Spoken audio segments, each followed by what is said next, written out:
Hello world, it's Siraj, and what are generative adversarial networks, or GANs? GANs are a class of neural networks which have gained popularity in the past couple years, and for good reason. Put most simply, they allow a network to learn to generate data with the same internal structure as other data. If that description sounds a little general, that's because GANs are powerful and flexible tools.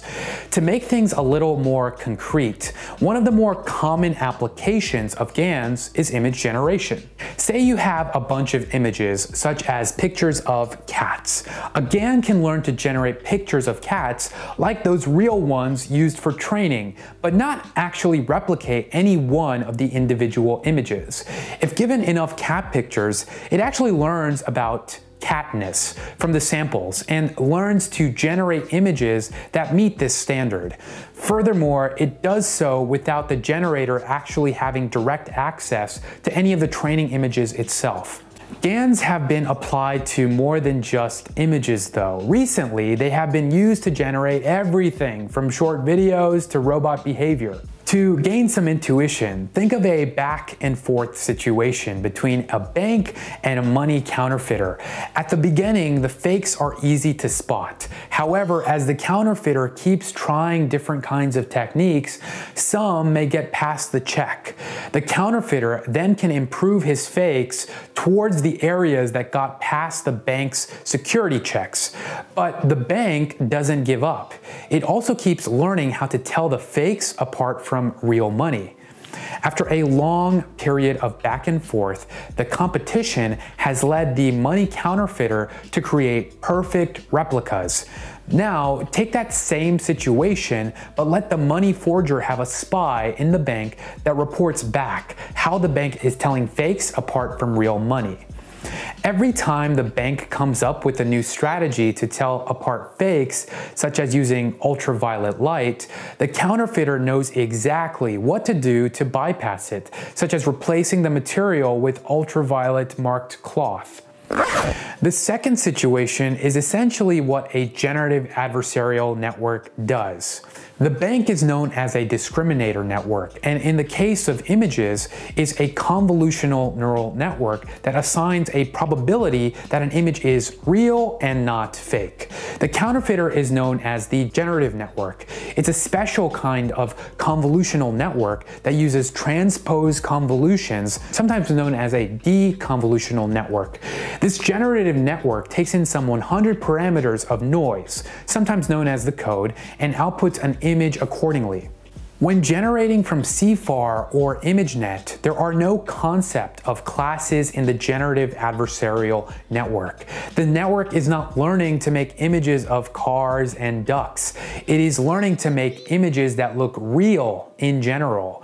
The problem is, this results in some images that may have some combination of features from all sorts of objects, like the outline of a table, but the coloring of a frog. Both of these have multiple objectives to the discriminator's cost function, which is a good idea. In a simple GAN, the discriminator only has one idea of what an incredibly real image looks like. This leads to the generator either collapsing to only produce one image no matter what noise it starts with, or only producing images that have some resemblance of real features but no distinct uniqueness, like our ImageNet generator. Improving GANs adds in mini-batch discrimination, which is a fancy way of making sure features within various samples remain varied. Meanwhile, InfoGAN tries to correlate the initial noise with features in the generated image, so you can do things such as adjust one of the initial noise variables to change the angle of an object.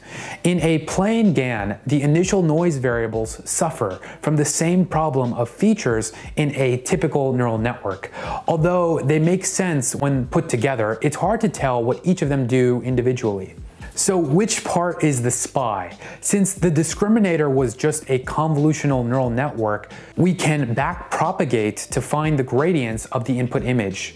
This tells us what parts of the image to change in order to yield a greater probability of being real in the eyes of the discriminator network. All that's left is to update the weights of our generative network with respect to these gradients. So the generative network outputs images that are more real than before. The two networks are now locked in a competition. The discriminative network is constantly trying to find differences between the fake images and real images, and the generative network keeps getting closer and closer to the real deal. In the end, we've trained the generative network to produce images that can't be differentiated from real images. Unfortunately, this means the generator network has not learned what it means to represent an object.